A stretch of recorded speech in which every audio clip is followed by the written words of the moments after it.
In this lesson, we are discussing what knights desire in chess. Knights are very tricky creatures, don't you think, folks? They are like going L-shaped. Many people are confused in handling the knight in chess. That's why we need a special treatment of only focusing on what knights love in chess, what types of positions they are thriving in, and what should be our dream states to make our knights happy. I made a video about knights recently. It was called Never Fear the Knight Again, Taming the Knight. In that video, I showed what knights hate doing in chess and how you can dominate that knight. This video is a counterpart of that one. Might be a long one, but I want to show you several important patterns and chunks. We will go slowly. I will ask you to stop the video in key moments and actively guess the correct moves in this one, as we always do in this channel. Hopefully in the end, you will have better feeling of how to handle this beast, this mysterious beast on a chessboard. Okay, folks, let's start with this one. What do knights like? They like stable and central outpost squares like this. If you focus on the knight on d5, it's standing on an outpost. What is an outpost in chess? It's those weak squares that cannot be controlled by enemy pawns. Notice, in this very pawn structure, no black pawn can reach c6 or e6 and chase away that knight on d5. Geometrically, knights love the center. Why? Because from the center, they exert maximum influence also towards the enemy camp. Don't you think? So they are not restrained. They can control 8 squares in the center of the board, but more importantly, they also control some key squares close to the enemy camp, close to the weaknesses, and so on, right? So logically, we are searching for a central outpost for our knight that can stay safely. It's even better if it's supported by a pawn, as in this case, correct? So no black pieces, for example, rooks or queens, can take that piece away and remove from that post. Now, I will show you several different ways to make your knight happy, to reach its desired outpost squares, folks. In this position, how should white play? White has a knight and queen versus queen and a bishop. And as I mentioned, knights will love to be sitting on central outpost squares. Right now, there is no outpost on d5, right? Because the black pawn is controlling that square. But if you look at the pawn structure, you notice that the pawn on c6 is lacking support by any of the black pawns, which means if we attack that pawn on c6, we can force it to move. Thus, we can create a beautiful, juicy outpost for our knight. Can you see it, folks? So what is the move? You tell me. Yes, the art of awakening pieces. I created a Chessable course about these positional patterns. By going b5, you're undermining that juicy, strong square for your knight, don't you think? If they take on b5, that's a blunder. Comes bam, knight d5 reaches this beautiful outpost square with tempo on the queen and the bishop. This bishop was a loose piece to begin with, right? That bishop is a loose piece, attacked once, defended only once. Thus, queen and knight combo are showing their teeth. And yes, that's also generally correct. Queen and knight duo is a good attacking force. Why? Because they can complement each other. Knights can do everything the queen cannot do, and vice versa, right? So generally, when you're attacking the black king, it's usually a good combo to have queen and knight. In this very position, you see the effect of a knight on an outpost. The moment it reaches d5, the game is directly over. After b5, folks, notice black is struggling because right now you cannot take, you cannot push, and if you defend the pawn with your queen, then you're losing the bishop on d8, right? So that's also a beautiful way to create the second weakness in the enemy camp, create the second problem for black. In fact, they are lost in this position. They have to go for this line and they are losing the bishop, and white is, of course, having a winning advantage. Also, if the bishop drops back in his position, you simply take on c6, and voila, you just created a beautiful, juicy outpost square for your knight again. You see how plans are connected in improving our pieces. First things first, you look at your knight on a3. You have a dream state. You would like to move the knight forward, right? So it can become closer to the enemy camp and start giving attacks on those targets. That's your dream state. You see that this is not possible right now, and then you notice this positional pattern, meaning that this pawn can be undermined by this move. Thus, you're reaching your dream. The same position with a minor difference. How about this, folks? White to play. Is the same idea working or not working for white? Everything is context dependent in chess, and a slight difference being the pawn being on b7 is changing everything, because after you go b5, we're not playing checkers, we are playing chess. Captures are not forced in chess, so black shouldn't blunder with the move cb, which loses because of knight d5, but black waits until you take on c6, for example, bishop g7, right? If you take that pawn, black recaptures, and your knight could not reach this beautiful d5 outpost. What did we learn from this? Context is everything. Positional patterns are so crucial. The pawn being on b7 might nullify our ideas. We should not engage in wishful thinking and wishing that the opponent will blunder and give such a game like that, right? There are many different ways to reach our dream state with our knights. That's a typical example. White to play, folks. Please stop the video and tell me, good exchange operation for white. How do you reach your dreams?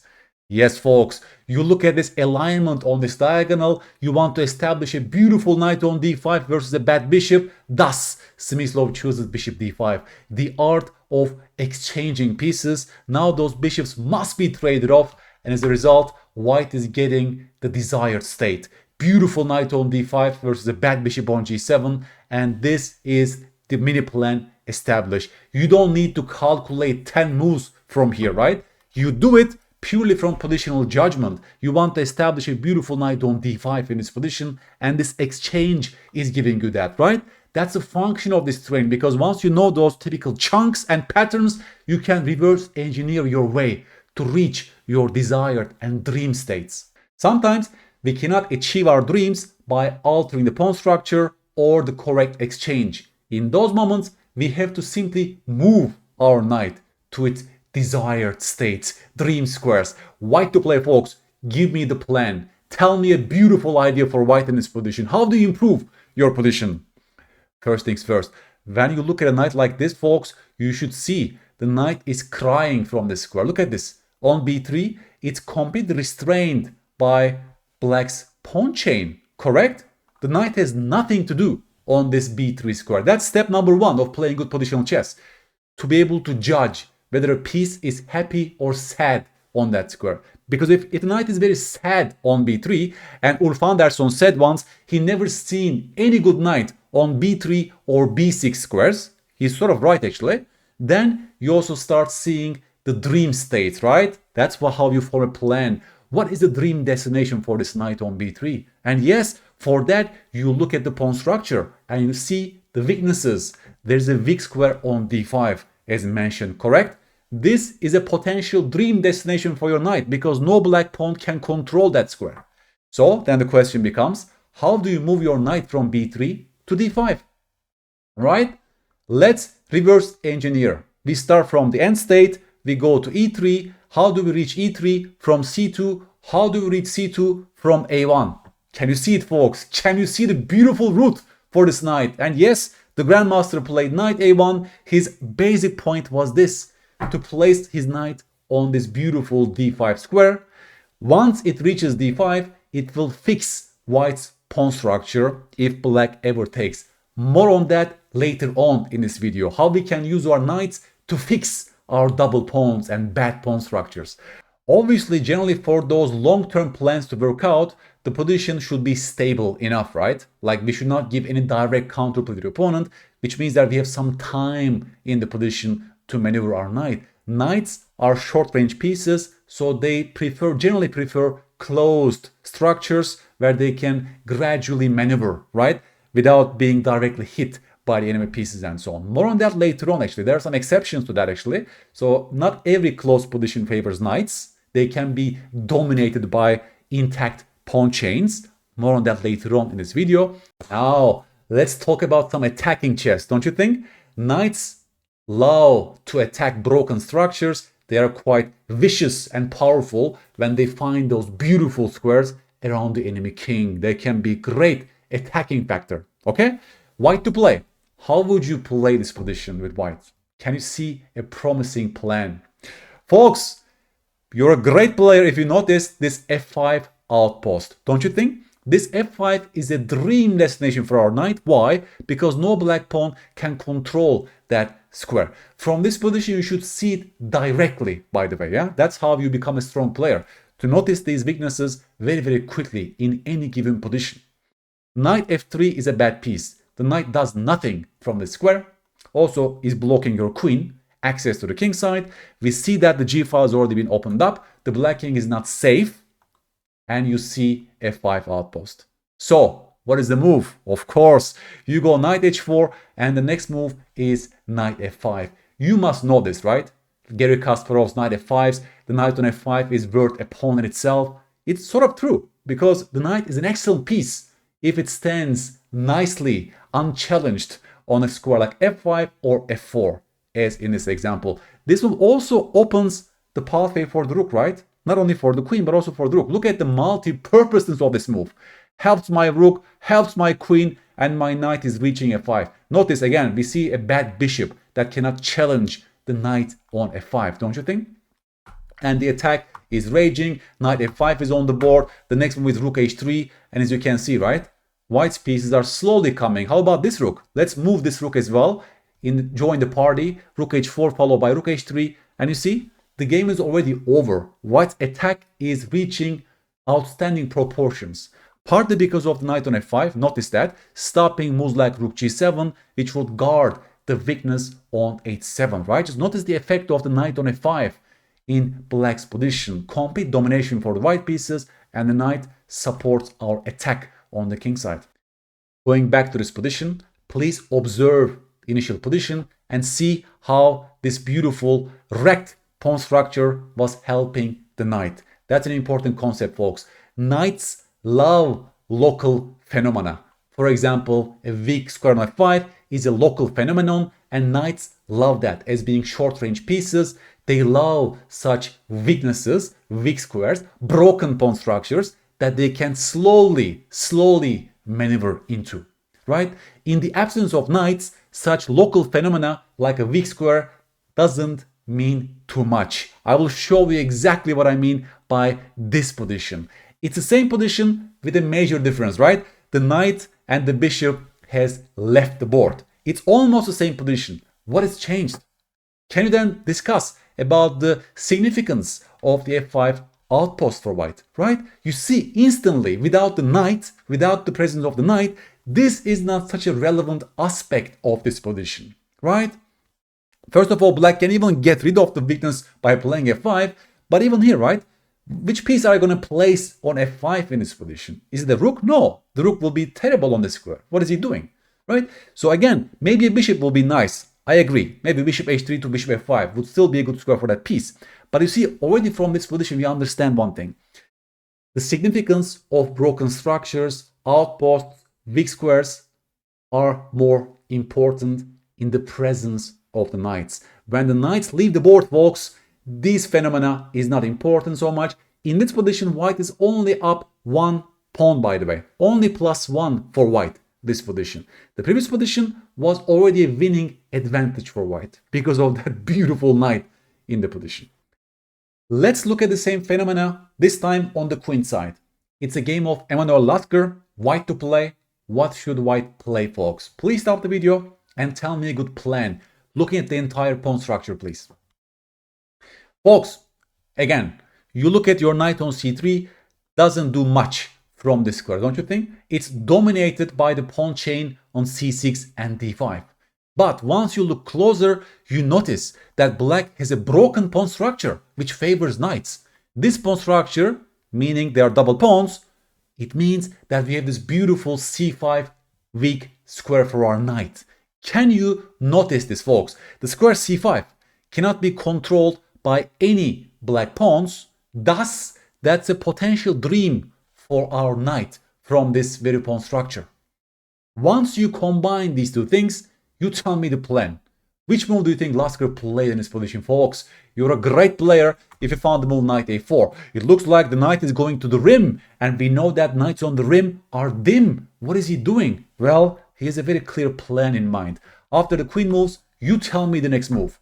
How does he prepare knight c5 activation? Yes, folks, very simple move. Queen d4, and now the knight is getting ready to jump to this beautiful c5 outpost. Can you see how he's forming a plan from this position? You see how master's eye quickly see those weaknesses and improvement plans around the knights? Because once the knight reaches c5, folks, look at this position, please. Beautiful knight on c5 versus a bad bishop on e6.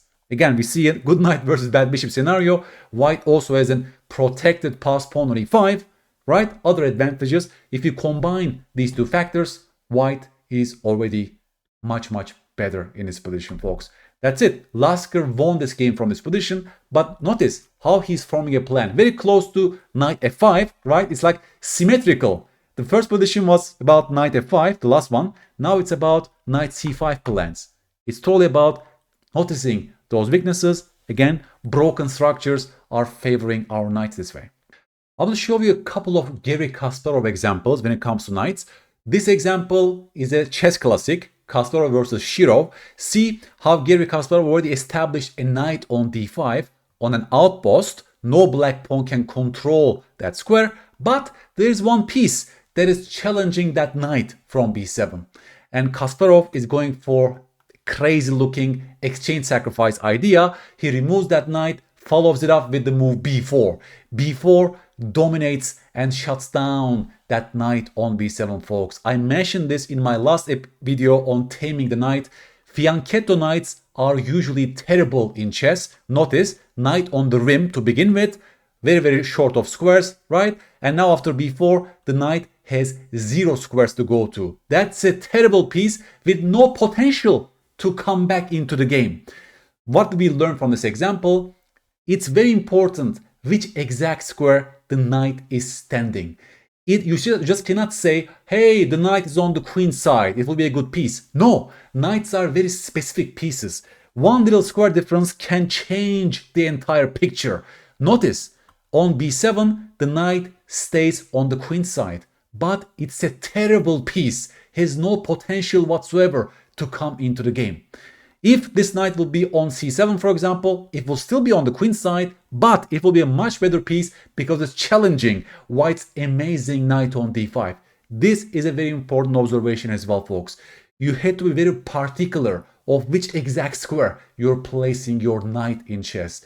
They are very peculiar and specific creatures. And Garry smashed Shirov from this position by even improving his final knight to this c4 square. c4 is de facto outpost, folks. Notice that. No black pawn can reach b5, and it's almost impossible for that d6 pawn to reach d5 and challenge that knight as well. Yeah? So it's not, let's say, a pure outpost, because theoretically, one black pawn can reach d5 at some point, but notice that it's almost as good as an outpost square for this knight on c4. Don't you think? Beautiful knight on an outpost, another excellent knight on c4 versus a buried knight on b7. This was the point of Garry Kasparov before he sacrificed the exchange on b7 and he went on to win this amazing game, folks. Also notice that the knight on c4 is hitting the weakness on d6. Backward pawn on a semi-open file also introduces ideas like knight b6 at some point. I will show you another chess classic right now. Karpov, Kasparov, the Octopus knight. Have you ever heard of that term before, folks? Your knight can turn into an octopus with those 8 strong tentacles paralyzing the enemy camp. And those octopus squares are usually on the 6th rank, either on the D file or on the E file. First things first, this knight on c4 is a bad piece, but if you give time to Karpov, he will improve that piece with knight c4. So can you guess Garry Kasparov's move in this position? Yes, you're a great player if you found the move b5, folks. b5 totally shuts down that knight on the rim on a3, right? Also introduces later some b4 ideas once our knight moves, okay? And the next step is, you guessed it right. What is the next step? the next step is to get our knight to this beautiful d3 square. Notice that you created an outpost on d3. We learned two things about this position, by the way. Yes, that's an outpost on d3. No white pawn can chase away that knight, but this knight is not supported by any black pawn. You see it, right? So we don't always need to support the outpost knight with pawns in chess. That's what this example shows. Of course, it would be a good thing if black had one more pawn on c4, cementing and protecting that knight even further. But in the presence of this bishop on f5, and also in the absence of white hitting and removing the defender on f5 in this position, we are fine with having a knight on d3 without the pawn's support. Notice what the knight is doing on d3, folks. Completely paralyzing the white pieces. There is no rook e1, there is no rook c1, b4 is coming next, pressurizing the pawn on b2, completely dominating the white camp. Also miscommunicating the queen from d5 pawn and so on, right? It's a beautiful beast. Please look at the effect of this knight on d3, folks. For the rest of the game, the knight remained there. I will show you some moves. Also now b4 is a large threat. Karpov's knight have to go to b1, but look at this. Please compare the knight on the rim on b1 with an octopus on d3. We call such pieces octopus knights in chess, and this is the famous octopus game that every chess player must know. Okay? I will even show you how he's playing. b4 is a great move. Why? Because he's pushing that knight on the rim as well. And of course he plays bishop d6, very important. He's blockading the pawn on d5, right? He's stopping moves like d6, which would activate the bishop. Now please observe the white knights, folks. One knight on b1, the other knight on a4. Both of these knights are terrible creatures. Notice after bishop d6, there is even Greek gift sacrifice idea with bishop h2, king h2, knight g4 check, followed by queen takes h4, right? That's a multi-purpose move. That's why Karpov plays bishop g3 to stop the Greek gift ideas. But look at Kasparov. He's keeping the blockade on d6 and he's activating the final piece. It's almost going to be a Zugzwang position, folks. This game is so interesting. Please look at the white pieces and compare them with the black counterparts. Karpov never found himself in such a bind in any other game as far as I remember. This is almost like an internal Zugzwang game a la Nimzowitsch. b3. What is the function of b3, folks? You tell me. Karpov is a prophylactic player, of course. He wants to play knight b2 and challenge the octopus on d3, right? White's only survival chance depends on whether the octopus can leave this d3 square. But Gary is also a prophylactic player and he's solving his problems using tactics. Bam! g5 is an amazing move. g5 tactically stops the move knight b2 in this position, folks, because if you play knight b2, I take your knight and I go g4, and you see this bishop is terribly restricted in this position. The only square is e2, but the problem is rook c2 is coming and I'm picking up your bishop on the next turn. You see how he's using tactics to nullify the move knight b2. g5 is an excellent move, hinting at g4 and telling white even the bishop is having problems. Takes. Queen is still a beautiful blockader while also defending the knight on f6, folks. g3. Karpov needs to create a square for the bishop, right? But now Gary starts reinforcing the octopus with the move knight d7. He says, I can bring reinforcements if I want to keep my octopus on d3. Notice the rook is completely shut down from the game in the presence of an octopus on d3. It's an amazing game, folks. Please compare this with Karpov's knights. Bishop g2. Finally, Karpov is ready for knight b2 to challenge your octopus. Tell me, what move Gary played in this position? Prophylaxis time. How do you stop the move knight b2 and keep the bind? You're a great player if you found Gary's move queen f6, folks. Queen f6 simply stops knight b2 and tells Karpov, hey, look at your knights. None of them has any squares here and I'm keeping full control. Karpov goes a3, Kasparov plays a5 and he's keeping the pawn on b4. Why? Because that pawn is burying that knight on b1. It's as simple as that. And now it really looks like Zugzwang, folks. It really looks like Zugzwang. Please understand this, folks. After Queen A2, even Knight D2 won't be possible. Because after Gary's move Bishop G6, if you go Knight D2, then you're inviting Rook E2, folks. Terrible. White is completely in full bind, has no moves left. And again, look at this Rook on F1 and look at the effect of the Octopus on D3. This is an amazing game. So Karpov plays D6, nothing much to do. Garry Kasparov plays G4 to create a further bind against the pawn on F2 in this case. And he goes Queen D2 again, attacking the pawn on H6, right? But Kasparov just defends it. White is running short of squares. F3 is a must because that's the only way to activate your rook. But you're now weakening this diagonal.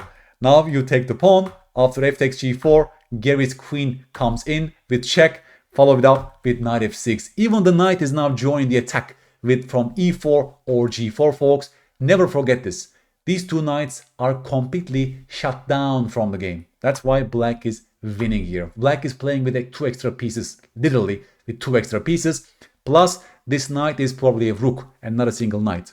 Knight E4 is a beautiful move. Tactics time. If you take on D3, which is the game continuation, then Kasparov, of course, prepared this. Now we are seeing, right, knight and queen combo when it comes to attacking chess. And Knight F2 check uncovers an attack on the queen on D3. And black is winning the queen with a clear material advantage. And look at the conversion phase. That's also beautiful. Black has many moves that win. But look at Gary's choice. Queen E3, rook takes D3, bam, rook C1. Folks, if you take my rook, then comes this. And I just mate you on the next turn, right? There is nothing to do after rook C1. If you take my queen, then nothing changes. This is complete loss for you as well. I can take your rook as well. And look at the final picture. Everything is hanging. Everything is just dropping. Black is winning. So after rook C1, Karpov has no moves. He tried knight B2. Finally, that knight wants to come to the game. But Gary is now entering in with this move, with rook E1 to follow. Very quickly, I'll just show you, folks. There are many moves that win for black. But look at the final move, rook E1. And you're totally lost because, well, mate to follow in the end. This is an incredibly beautiful, famous Octopus game. And what did we learn from this? Such devastating Octopus knights can paralyze the enemy position completely. And we don't always need a pawn support for that Octopus. But then, of course, we have to make sure that we are protecting our knight minimally with a piece that is very stable on that square.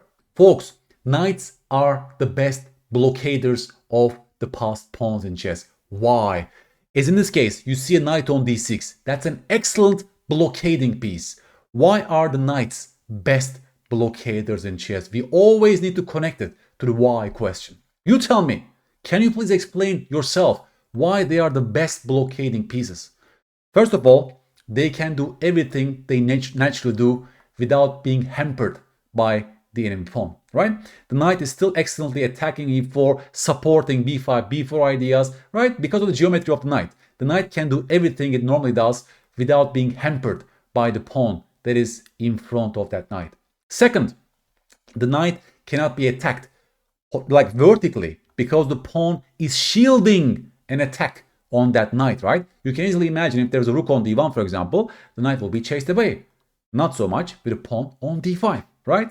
The pawn is like an umbrella defending our knight on d6.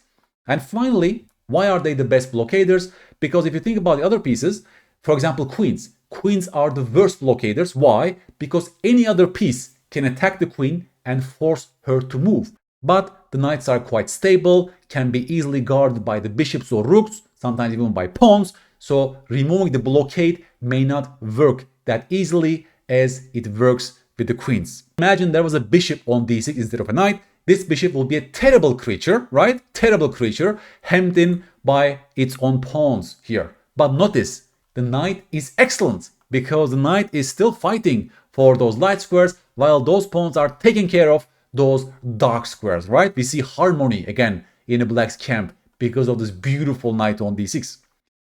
But the knights are also the best friends of a passed pawn. When you have a passed pawn yourself and when they are blockaded like this, here white is a passed pawn on a4 and the knight on a6 is a blockading piece. It's a very good thing to have a knight in your camp because they are great in removing the blockade. They are great in attacking a blockading piece, forcing them to move, thus paving way for your pass pawn. This was one of my own games that I was very proud of in a classical game with white pieces. It's your turn, folks. Right now, the knight is putting pressure on e3, also against your knight on e5, but this is the main asset for white, the protected passed pawn on a4. So please form a plan in removing the blockade on a6. What should white play in this position? Okay? You're a great player, folks, if you found the sequence knight d7 check, followed by knight c5. I was very proud in finding this sequence, folks. Very simple idea. This knight must go right now, and your pawn is getting happy to roam. Notice the knight also defends the pawn on b4, so if knight moves, I'm gaining one more pawn on the queen side. Going back to this key moment, folks. Again, why are knights the best friends of a pass pawn? Why are they the best breakers of a blockade? Think about that. Because they are very flexible pieces. Unlike the bishop, they can change colors, right? My knight can jump to a light square, dark square, back and forth. There is no stopping my knight's ability to chase away the blockaders. They have all the time in the world. They can slowly maneuver and fight against those blockaders, right? The bishop is a colorblind creature. The bishop cannot do that if the blockade is an opposite color, correct? Or think about that. Queens are not great either because, well, the queens are very expensive pieces, right? What if the knight is protected by the pawn? The queen can never exchange that knight, correct? Also, the same with rooks. Rooks are very valuable pieces. You don't want to trade off your rook for the knight or the bishop generally in chess. But because of the economy of the knights can easily disturb the blockading pieces, as in this case. I knew this pattern by heart. Thus, instead of defending my pawn passively, I went for the best line in this position by focusing on the main theme of this position. I will show you very quickly how the game went, folks. Knight c5, dc5. If knight c7, by the way, then the problem is I defend my pawn, and now this guy is also hanging, and white is completely winning this position with 2 extra pawns on the queen side. Thus, he tried takes, but now no one is stopping that pawn. I gave up the pawn on a3. That pawn was not important. What is important is these two postures on the queen side, folks, and that's how the game went. I will show you very quickly, folks. One more pawn is gone. g5. He's trying to create 3 pawns. The problem is those pawns are very slow. Knight a6, right? Removing the blockade. I want to chase that knight away to be able to push my pawn. And after knight c7, of course, c6 is coming, c7 is coming, and now he resigned because if he takes, after takes, I'm promoting. If knight b6, doesn't matter. I make a queen followed by queen on c8. Notice how I won the game purely because of my knight's help in this position. So that's a lesson. Knights are the best friends of a pass pawn. You want to have a knight in trying to remove the blockading pieces from the board. Knights are the fixers of bad pawn structures. Notice that in this typical King's Indian formation, let's say, black has those double pawns on the c file. They look ugly, don't you think? But we also see this outpost on d4. And it's a very good thing that we have a knight in this position. Knights can help us repair our bad pawn structures. So tell me, please, how did Fischer play in this position with the black pieces? What was his plan? Yes, folks, you're a great player if you found this move knight h5. Why? That knight is on the transit to reach this beautiful d4 square. By the way, folks, I talked about this in my last episode. It's called knight check shadow. Notice how far away this knight is to this dream destination on d4. Knights usually have trouble in reaching those diagonal squares. There are like, one square diagonal to our current destination. You see, it will take 4 moves for this knight to go there, but Fischer assesses that he has time for that. He has time for that, and thus he's executing the plan. Queen e3 hits the pawn, he defends. Let's see how this game went. h4, knight g7, king h2, Portisch prepares the correct piece exchange. He wants to exchange off his bad bishop for the good bishop, but Fischer first, he defends the pawn on e5, and now he's ready for this plan, folks. Yes, Finally, knight e6 is coming, and his next move is knight d4 in this case. And yes, once the knight reaches d4, this will be such an annoying piece for white. And if you ever take my knight, then I'm repairing my pawn structure, right? It's as simple as that. For example, we can make some moves for just analysis purposes. Knight d4 is coming, and this becomes such an annoying creature for white that at some point you need to take my knight, and now I'm fixing my pawn structure by creating a protected passed pawn on d4, right? Also activating my bishop and so on and so on. This pawn was really paralyzing my pieces, this weakness on c5, right? But after knight d4, it's also much more difficult for white to put pressure on that weakness. You see how knights are great pieces to repair broken pawn structures? That's how he formed a plan already from this position. Instead of defending this pawn with the knight, he's defending this pawn with the bishop because he has better plans for his knight. He doesn't want to tie down his knight for defending that terrible pawn. He gives the terrible defensive function to this bishop, and then he's choosing this improvement plan with that knight on d4, right? Weakness awareness and plan making in chess. Beautiful. Let's finish this video with this homework position. That's a recent game from one of my own students. I saw this game yesterday and I told myself, hey, this connects to my video on the knights. So this is your homework position. The question is this: should black exchange those knights in this position, or should black keep this knight on the board? That's my little prompt to you, right? That's the only positional judgment you have to make. Please look at the entire board. Please judge those weaknesses, right? Broken structures, double pawns, and so on, as we discussed today. Now, I want you to just tell me long-term ideas. Do you think this trade is justified? Should we take on e4, or should we allow white to take on f6? Or let's say you preserve your knight in this position by moving to a square that you choose. Okay, you tell me which square, for example, would be good for the knight in this position. I want you to connect to what you saw in today's episode with this strategic decision. Okay, folks, this will be a nice consolidation for us, and I will give you feedback on YouTube to each and every one of you. And finally, folks, I want to fix this common misconception sometimes that not every close position favors the knight in chess. For example, this was given again in this beautiful book, Under the Surface. If you look at the knight on e7, folks, this knight is a terrible creature in this compact pawn structure. Please look how dominated that knight is on this e7 square. Has no future whatsoever in this pawn structure. d5 pawns are usually limiting those knights in those similar King's Indian type of structures. And even with the presence of the g5 pawn, there are no options like this either, right?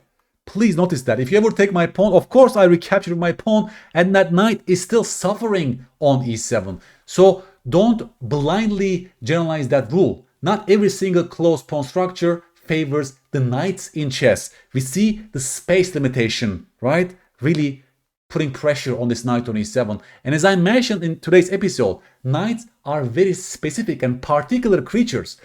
It matters a lot which exact square your knight is standing in chess. e7 turns out to be a very poor spot for this piece, and it's not easy at all to maneuver this knight to a much better pasture in this compact pawn structure, right? So that's the thing to understand as well. Some compact pawn structures like this, like pawn chains, can really dominate one knight in particular position. So please don't overgeneralize that rule. But as we saw today, knights love when the structure is broken, when there are double pawns in the enemy camp, when there are weak squares in the enemy camp, right? They have all the time in the world to maneuver to those beautiful pastures later on. That's what they crave. They don't crave such beautiful pawn structures, limiting them like that. And finally, folks, you have to check my video, endgame video, on a good knight versus bad bishop.